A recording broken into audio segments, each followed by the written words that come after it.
โอ้โหเท่มากเลย มอเตอร์ไซค์ห่าง มอเตอร์ไซค์ห่างทางลูกรัง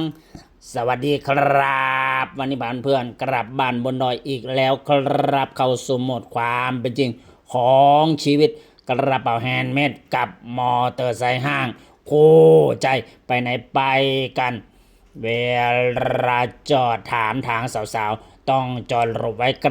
ลๆหน่อยอายสาวชีวิตบนดอยก็มีแค่นี้แหละครับกระเป๋าแฮนด์เมดกับมอเตอร์ไซค์ห้างกินส้มตำกับคอรอบครัวบนดอยก็มีฟาร์มสุขแล้วครับใช่ช้าใหญ่ๆเนี่ยลุงมาท่านี้แล้วก็มาหมู่บ้านคือได้หรือเปล่าขึ้นได้หรือเปล่าชอบวิถีชีวิตเนี่ยชอบ อยู่ มา บ้าน เที่ยว ไหนเจ้าจากไปสารพีโลไปแกะเหนียวอำเภอเนี่ยอำเภอเหนียวเจ้าไปแกะอำเภอเหนียวได้แล้วรู้จักไหมได้แล้ว